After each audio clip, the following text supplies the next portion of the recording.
Hello friend, स्वागत है आपका हमारे यूट्यूब चैनल पर। फ्रेंड्स, मैं आप सबके लिए उत्तराखंड डीएलएड 2024 का प्रश्न पत्र लेकर आया हूं। इसमें हम सामान्य ज्ञान के 50 प्रश्न देखेंगे। तो आइए शुरू करते हैं। आज का हमारा पहला प्रश्न है, निम्न में से किस राज्य में अनुसूचित जाति का सबसे अधिक प्रतिशत पाया जाता है?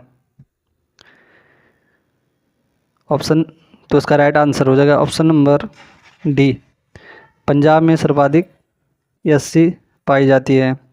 और फ्रेंड, एसटी की बात करें तो एसटी सर्वाधिक पाई जाती है मध्य प्रदेश में, एमपी में। चलिए फ्रेंड, दूसरा प्रश्न देखते हैं।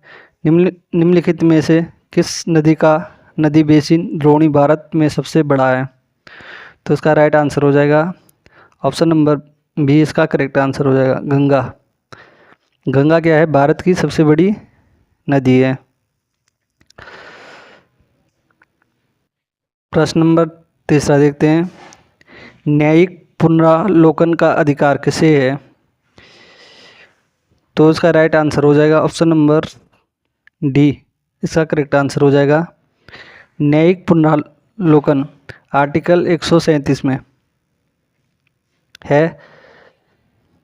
इसमें क्या है, सुप्रीम कोर्ट या हाई कोर्ट किसी भी कानून का पुनः निरीक्षण करता है। यदि वह कानून अवैध है तो उसे निरस्त करता है।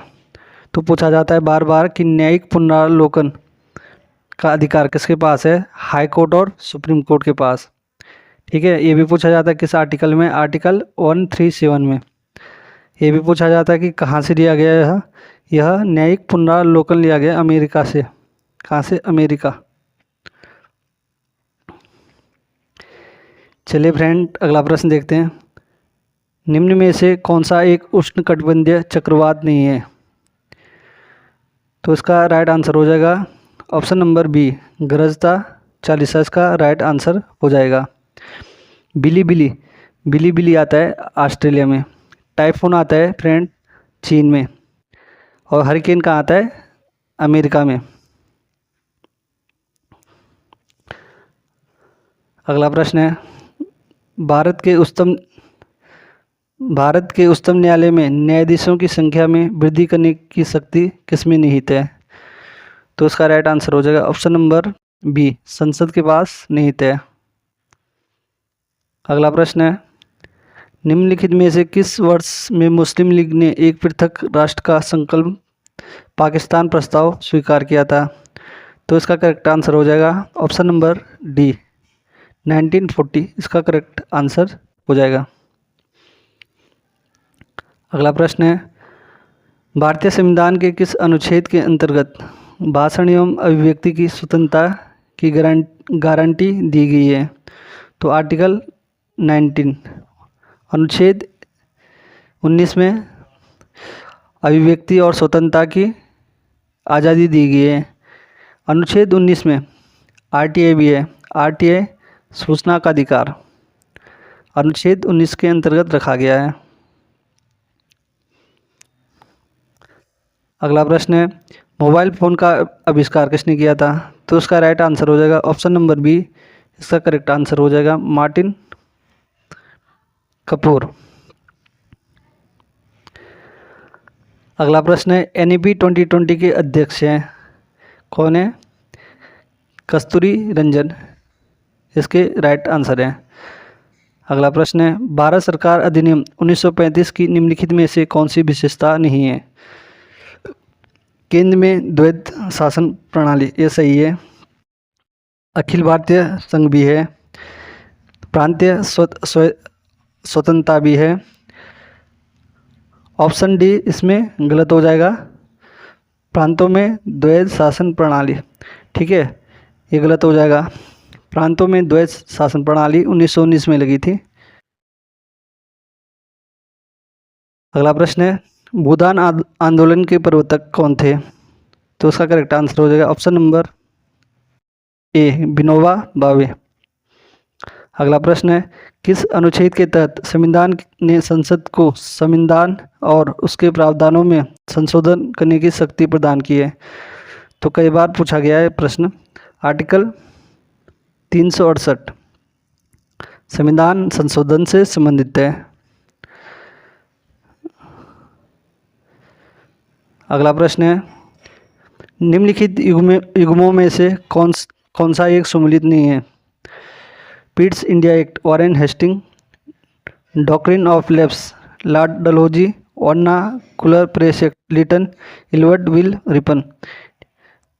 तो इसका राइट आंसर हो जाएगा Pitt's India Act, Warren Hasting इसमें सम्मिलित नहीं है। Doctrine of lapse, Lord Dalhousie ने हड़प की नीति चलाई थी। वर्नाकुलर प्रेस एक्ट लिटन लाया था, इसमें समाचार पत्रों पर प्रतिबंध लगा दिया था लिटन ने। इलवर्ट विल रिपन के समय आया था। इस बिल में भारतीय न्यायाधीशों को ब्रिटिश न्यायाधीशों के समक्ष मान्यता प्रदान की गई थी इलवर्ट विल में। वर्ष 2024 का फिल्म जगत का प्रतिष्ठित पुरस्कार दादा साहेब फाल्के किसे मिला था? तो उसका करेक्ट आंसर है 2024 में मिला था मिथुन चक्रवर्ती को। निम्नलिखित में से किस देश में ब्रिक्स शिखर सम्मेलन 2024 आयोजित हुआ था? तो हुआ था रूस में, रूस के कजाकिस्तान में, रूस के कजान में। अगला प्रश्न है, राजपूताना के निम्न राज्यों में से किसने अकबर की संप्रभुता स्वीकार नहीं की? तो इसका करेक्ट आंसर हो जाएगा ऑप्शन नंबर बी, मेवाड़, इसका करेक्ट आंसर हो जाएगा। अगला प्रश्न है, पृथ्वी पर सबसे अधिक मात्रा में पाया जाने वाला धातु तत्व है? तो इसका राइट आंसर है option number C, aluminium. Aluminium इसका करेक्ट आंसर है। अगला प्रश्न है, 1 गीगाबाइट 1 GB डाटा बराबर होता है, कितना होता है? 1024 मेगाबाइट, 1024 मेगाबाइट। अगला प्रश्न है, फ्लोराइड प्रदूषण मुख्यतः प्रभावित करता है? तो किसको करता है फ्रेंड्स? तो ये करता है ऑप्शन नंबर ए, दांत को। अगला प्रश्न है, नोबेल शांति पुरस्कार 2024 किसे देने की घोषणा की गई? तो उसका राइट आंसर है ऑप्शन नंबर डी, परमाणु विरोधी समूह निहोन को दी गई थी। अगला प्रश्न है, निम्न में से कौन सा केंद्र सरकार के राजस्व का स्रोत नहीं है? तो उसका राइट आंसर हो जाएगा ऑप्शन नंबर सी, कृषि आयकर। कौन सा? ऑप्शन नंबर सी इसका राइट आंसर हो जाएगा। अगला प्रश्न है, किसने मुगल साम्राज्य की राजधानी को आगरा से दिल्ली स्थानांतरित किया था? तो उसका करेक्ट आंसर हो जाएगा ऑप्शन नंबर डी, इसका करेक्ट आंसर हो जाएगा, शाहजहां। मणिपुर राज्य का सबसे बड़ा जातीय समुदाय है? तो उसका करेक्ट आंसर हो जाएगा ऑप्शन नंबर सी, मैती। कौन सा बैंक कृषि एवं ग्रामीण वित्त की आवश्यकता तक सीमित है? तो उसका करेक्ट आंसर हो जाएगा नाबार्ड। नाबार्ड की कृषि ग्रामीण बैंक है। इसकी स्थापना भी पूछी जाती है 12 जुलाई 1982। कब हुई थी? 12 जुलाई 1982। किस कमेटी की सिफारिश पर हुई थी? शिवरमन कमेटी, शिवरमन कमेटी की सिफारिश पर, शिवरमन कमेटी की सिफारिश पर नाबार्ड की स्थापना हुई थी। अगला प्रश्न है, लोकसभा में अविश्वास प्रस्ताव प्रस्तुत करने के लिए कितने सांसदों के समर्थन की आवश्यकता होती है? तो इसका करेक्ट आंसर है ऑप्शन नंबर डी, इसका करेक्ट आंसर है 50। कितने सांसदों की आवश्यकता होती है? 50, इसका करेक्ट आंसर हो जाएगा। अगला प्रश्न देखते हैं, निम्नलिखित में से किस शासक के पास एक शक्तिशाली नौसेना थी? ठीक है, चोलों के पास क्या थी? एक शक्तिशाली सेना थी। चोलों ने भारत में पंचायती राज व्यवस्था शुरू की थी। कौन सी? पंचायती राज व्यवस्था का श्रेय भी चोलों को दिया जाता है। किसको दिया जाता है? चोलों को। अगला प्रश्न है, सांची स्तूप का निर्माण किसने कराया था? ये कराया था, कई बार पूछा गया एग्जाम में, अशोक ने। कहाँ पे रहे? मध्य प्रदेश में। अगला प्रश्न है, भारत के संविधान में कल्याणकारी राज्य का आदर्श किसमें निहित है? तो इसका करेक्ट आंसर हो जाएगा ऑप्शन नंबर बी, राज्य के नीति निर्देशक तत्व 36 से लेकर आर्टिकल 36 से लेकर 51। नीति निर्देशक तत्व मौलिक अधिकार हैं 12 से लेकर 35। अगला प्रश्न है, सबसे स्थिर पारिस्थितिक तंत्र है? तो उसका राइट आंसर हो जाएगा ऑप्शन नंबर डी, इसका करेक्ट आंसर हो जाएगा महासागर में। अगला प्रश्न है, भारत में राष्ट्रीय आय की गणना निम्नलिखित में से किस एजेंसी द्वारा की जाती है? तो उसका करेक्ट आंसर हो जाएगा ऑप्शन नंबर डी, केंद्रीय सांख्यिकी संगठन CSO।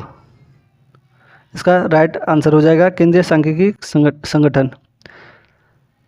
अगला प्रश्न है, भारत में आम जनता की इंटरनेट तक पहुंच शुरू हुई 15 अगस्त 1995। ये भी पूछा जाता है कि इंटरनेट के जनक कौन है? विसेंट सर्प। विसेंट सर्प को क्या माना जाता है? इंटरनेट का जनक भी माना जाता है। त्वचा कैंसर में वृद्धि एवं उच्च उत्परिवर्तन दर परिणाम है। तो इसका आंसर है ओजोन परत का क्षरण। जो ओजोन परत होती है वो क्या करती है? सूर्य से आने वाली पराबैंगनी किरणों को अपनी ओर अवशोषित करती है। ठीक है, उन पराबैंगनी किरणों का जो असर होता है वो त्वचा पर होता है। अगला प्रश्न है, भारतीय राष्ट्रीय कांग्रेस की सबसे पहली महिला अध्यक्ष कौन थी? तो इसका राइट आंसर है एनी बेसेंट। कब बनी थी? 1917 में। लेकिन अगर भारतीय पूछी जाए तो कौन थी? सरोजनी नायडू। सरोजनी नायडू कब बनी थी? 1925। अगर भारतीय पूछा जाए, पहली भारतीय महिला कांग्रेस के अध्यक्ष पूछी जाए तो सरोजनी नायडू 1925। निम्नलिखित में से कौन सा देश विश्व में मसालों का सबसे प्रमुख उत्पादक देश है?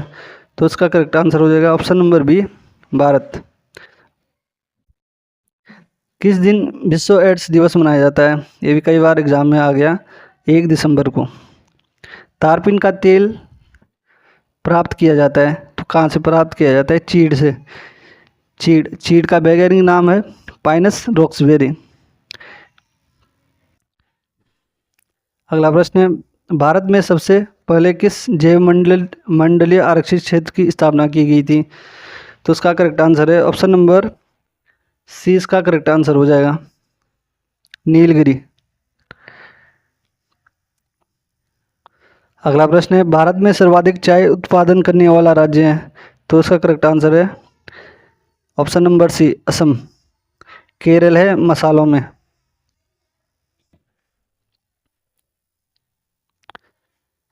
अगला प्रश्न है, रुपये जारी किया गया? तो इसका राइट आंसर है ऑप्शन नंबर सी, इसका करेक्ट आंसर हो जाएगा भारतीय राष्ट्रीय भुगतान निगम लिमिटेड द्वारा। अगला प्रश्न है, टाइफाइड से शरीर का कौन सा अंग प्रभावित होता है? तो इसका करेक्ट आंसर है ऑप्शन नंबर सी, इसका करेक्ट आंसर है आंत। दूध का